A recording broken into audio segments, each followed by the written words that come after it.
I am Emily Carter, 32 years old. The moment I walked alone into my younger sister Hannah's wedding reception, I felt dozens of pairs of eyes scanning me from head to toe and whispers spreading through the room like an oil spill. The groom's wealthy family looked at me as if I was from another planet, their disgusted glances following my every move, and barely audible comments about my clothes, figure, and age flashing around like gunshots. They had already decided that I was a loser, an old maid, an outsider to this party of a lifetime, until the chief guest changed everything with one unexpected act. After 2 years of working in conflict zones, I had forgotten how cruel high society could be. One respectable, older gentleman watched me with unusual intensity. I could never have imagined that within a few hours, this same man would stand up, look me straight in the eye, and change everything with his respectful bow. If you'd like to know what happened next and why that moment changed everything, let me know where you're reading from and subscribe to hear more stories of unexpected moments of justice. For the past 7 years, I've worked as a humanitarian aid worker for the Global Relief Alliance, specializing in coordinating emergency medical assistance in conflict zones. While most of my college friends were climbing the corporate ladder and starting families, I was setting up field hospitals in places most Americans couldn't find on a map. My life has consisted of temporary housing, emergency evacuations, and the constant call to help refugees and victims of war with limited resources. The satisfaction I find in this work is immeasurable, but my family has never fully understood my choice. My sister, Hannah, 3 years my junior, chose the traditional path our parents always envisioned for both of us. She got a business degree, landed a prestigious job at a marketing firm, and dated eligible men from good families. When she met Jonathan Blackwood, whose family owns one of the largest private banking empires on the East Coast, my parents were thrilled. I received an invitation to the wedding while coordinating relief efforts after a major earthquake. The timing couldn't have been worse. We were critically short-staffed, and leaving meant leaving people who desperately needed help. But after missing so many family events over the years, I knew missing my only sister's wedding wasn't an option. I arranged for a temporary replacement and flew. "I don't need a date, Mom," I replied, setting my battered backpack down in my childhood bedroom, now converted into a home office with a single bed in the corner. "I'm perfectly capable of attending a wedding alone." My mother, Evelyn, sighed dramatically. "But everyone will be in pairs. Jonathan's family is very traditional. What will they think?" "They'll think I'm a grown woman who doesn't need a man on her arm to validate her existence," I said, though I knew my mother's fears weren't entirely unfounded. From my few interactions with Jonathan's family, I'd learned that they valued appearance above all else. A frantic shopping spree for the right dress followed the next day. My mother rejected my first 5 choices for being too plain or not flattering enough. What she really meant was that they didn't hide the long scar on my right arm from a building collapse in Sudan, or make me look attractive by American standards. "This navy one is perfect," I insisted, choosing a simple but elegant dress with 3/4 sleeves. "It's comfortable and flattering," I added. "But it doesn't flatter your figure, Emily," Mom protested. You could look so pretty if you tried. The words cut deeper than she knew. The implication that I wasn't trying to be pretty, as if my value was diminished because I put function before fashion in my daily life, cut deeply. That evening, I overheard a phone conversation between Hannah and Jonathan. Yeah, she's finally here, Hannah said in hushed tones from the kitchen. I know. She looks, well, you know how she is. Mom's trying to help her with her appearance, but... A pause. No, she didn't bring anyone. Honestly, John, I just hope she doesn't say anything controversial to your parents. You know how passionate she is about her own things.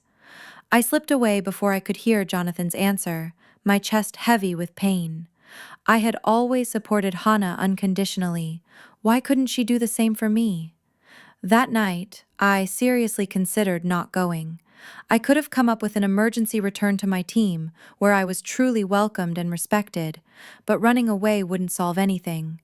Plus, despite our differences, I loved my sister and wanted to share her big day. My dad, David, found me sitting on the back porch late that night, looking up at the stars, barely visible through the city's light pollution. Can't sleep? He asked, joining me with 2 mugs of hot chocolate, just like when we were kids. You're an acclimated elite and have no connection to the club wedding you're about to attend with people who measure success in stock portfolios rather than lives saved, he joked gently. His smile took any sting out of his words. I laughed softly. Am I that transparent? Just for me. He put his arm around my shoulders. Your mom and sister, they love you, but they don't understand you. They never did. But I understand. Don't you, Dad? I asked, genuinely interested. He'd never stood in my way, but he'd never explicitly supported my unconventional decisions. More than you know. Remember my friend Frank from college? His son was working in Haiti after the earthquake. He said the American medical coordinator saved his entire team when the riots started. Described a determined woman who created a safe passage through impossible circumstances. He looked at me with understanding. That sounded a lot like my daughter. Tears welled up in my eyes. You never told me. Assumed you weren't doing it for recognition. He squeezed my shoulder. Go to that wedding. Be yourself. The people who matter will see your worth.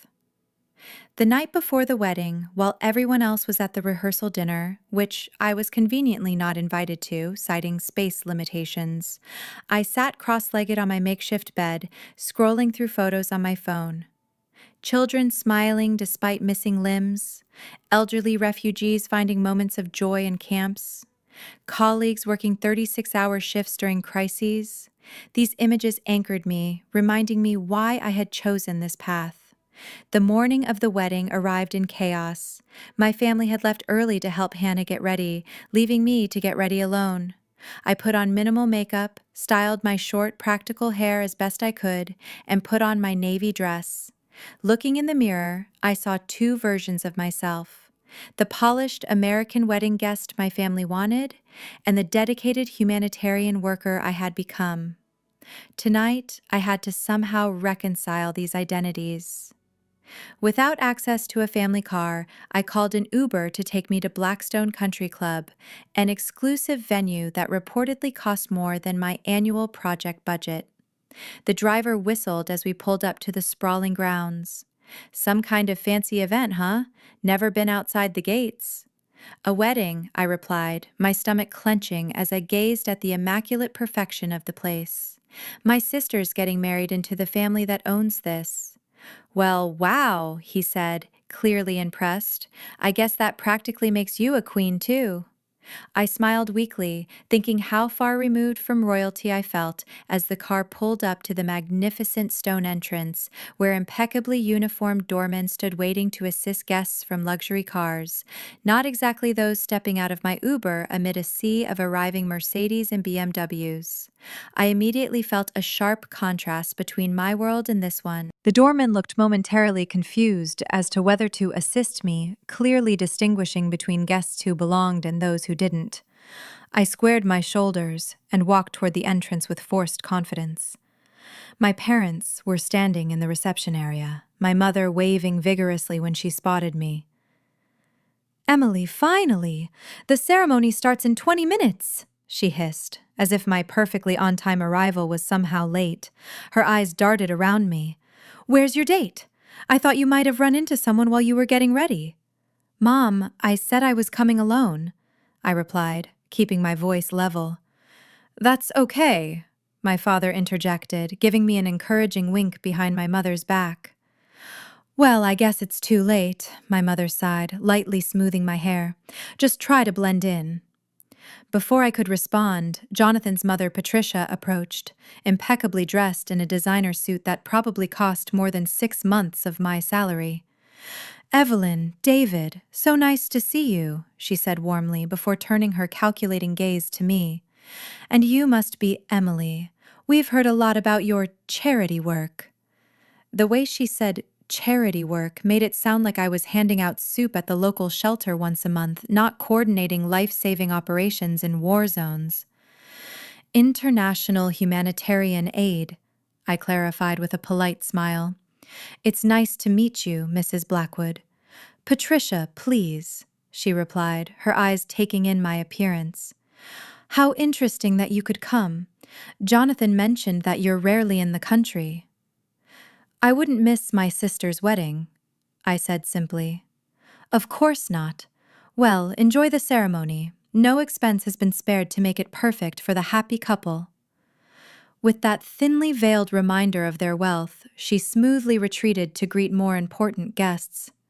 I headed for the ceremony area, an elegant garden space with rows of white chairs facing an elaborate floral arch. Looking for a seat, I noticed Jonathan's cousins, whom I had briefly met at the engagement party, strategically placing handbags and programs on the empty chairs next to them as I approached.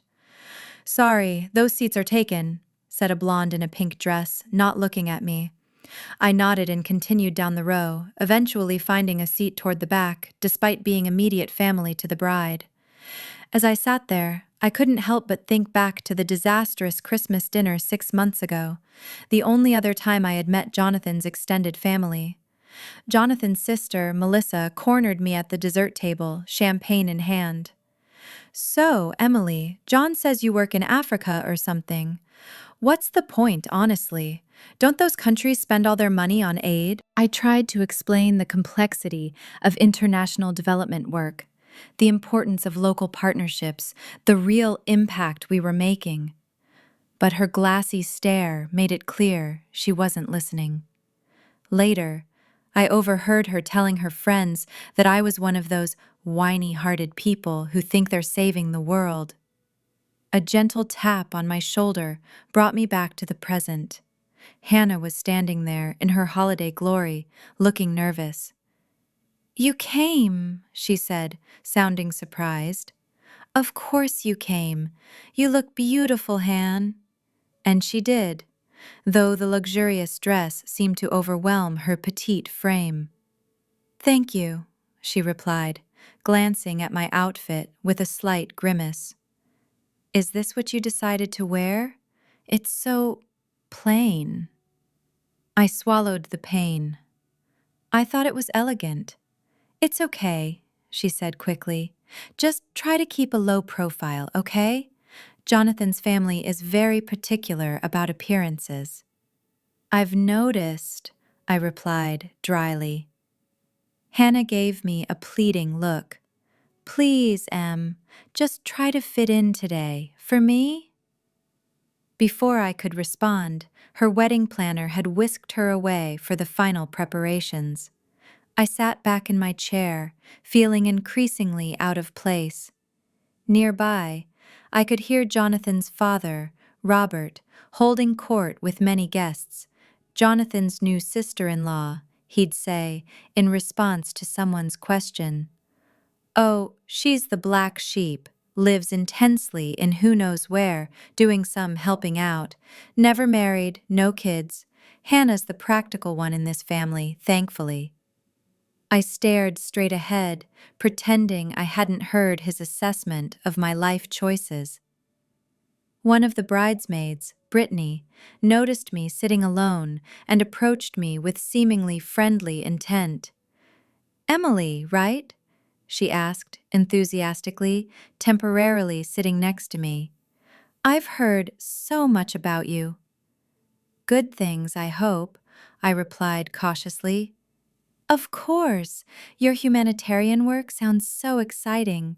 I donated to a charity run once." She leaned closer. "But honestly, don't you get tired of all this depressing poverty? And the dating options must be terrible." "Actually, I find the job incredibly rewarding," I began. "My coworkers are some of the most dedicated, passionate people out there."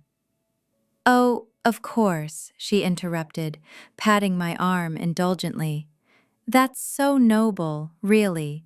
We need people willing to make that kind of sacrifice." She emphasized the last word, looking pointedly at my practical hair and minimal makeup. After Brittany returned to the bride's entourage, I retreated even deeper into myself, wondering if I belonged here at all. The contrast between the luxurious surroundings and the refugee camp I'd left just days before seemed surreal. There, every resource was precious. Here, excess was the goal. I closed my eyes for a moment, remembering the young girl I had helped evacuate during an artillery barrage 3 months earlier. Her quiet courage as I carried her through the dangerous streets put the whole show of wealth and social convention into perspective. "Mind if I join you?" I opened my eyes to see an older woman with kind eyes gesturing to the seat next to me. "Not at all," I replied, grateful for the company. "I'm Eleanor, Jonathan's grandmother," she introduced herself. "You must be Emily, Hannah's sister," I confirmed, bracing myself for further judgment. To my surprise, she smiled warmly. "Jonathan mentioned that you worked in humanitarian aid. My late husband was with the Red Cross for 40 years, started after serving in Korea." For the first time since arriving, I felt a real connection. "Really, it's incredible. The Red Cross does amazing work." "He would love to talk to you," she said wistfully. "Most of this crowd doesn't understand a life of service." As we hawked, I noticed a distinguished-looking man in his 60s watching our conversation a few rows ahead. Unlike the dismissive looks I received from others, his gaze was one of genuine curiosity.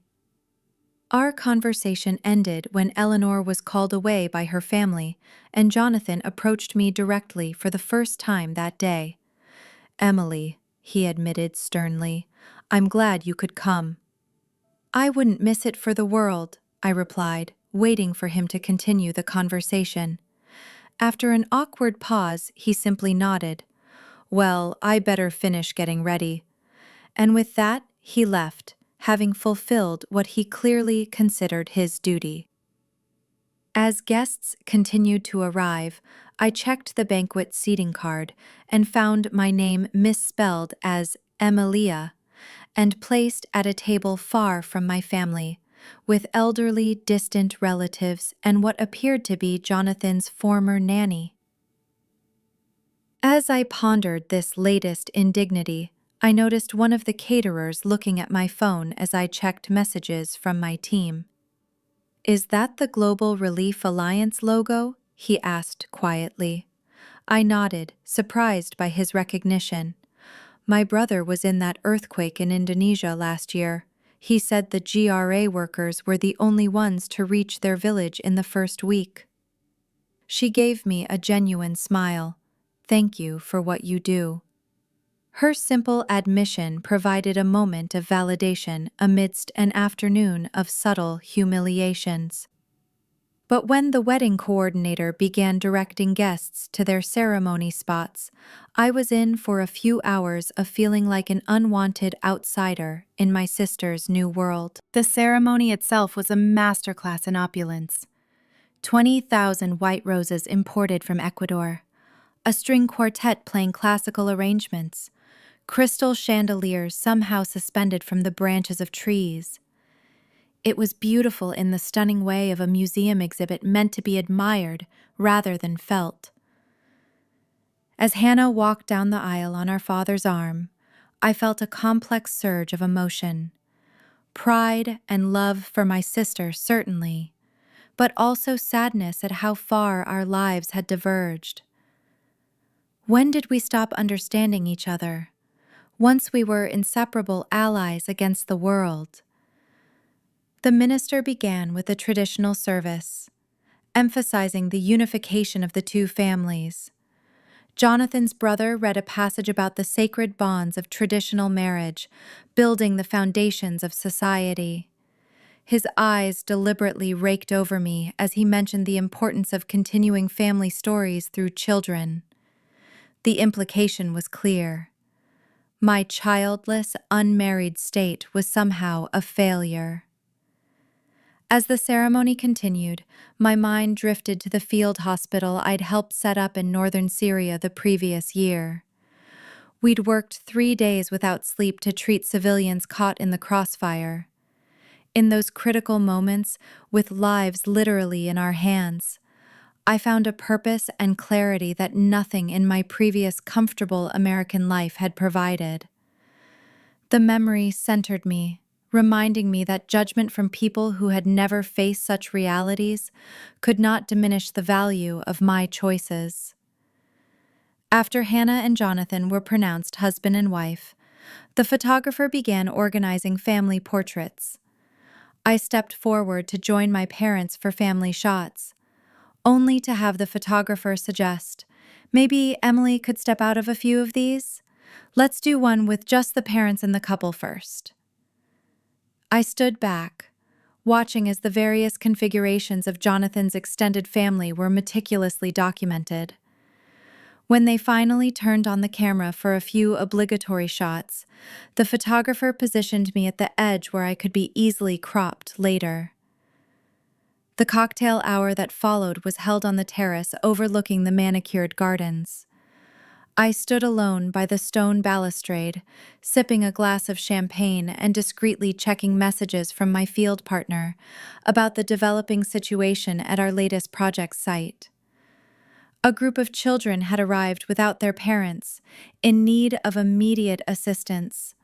I desperately wanted to be there, doing actual, meaningful work, not enduring this elegant social spectacle. Nearby, Jonathan's Uncle Jackson held court with a few attentive listeners. The trouble with international aid, he declared loudly enough for me to hear, is distinguishing between useful careers and empty ones. Creating a business creates real prosperity. Handouts just create dependency. Over the next 10 minutes, I had my first real conversation of the day, describing some of our recent medical initiatives and the challenges of providing healthcare in unstable areas. Dr. Roberts asked thoughtful questions and seemed genuinely impressed by the complexity of the work. Our conversation was interrupted by my phone vibrating with an urgent message. A situation was developing at the camp. Unaccompanied children were in need of urgent medical care, and my team was seeking guidance on protocols. I desperately wanted to leave and deal with this actual life or death situation. But I knew that doing so at Hannah's wedding would only confirm everyone's worst impressions of my priorities.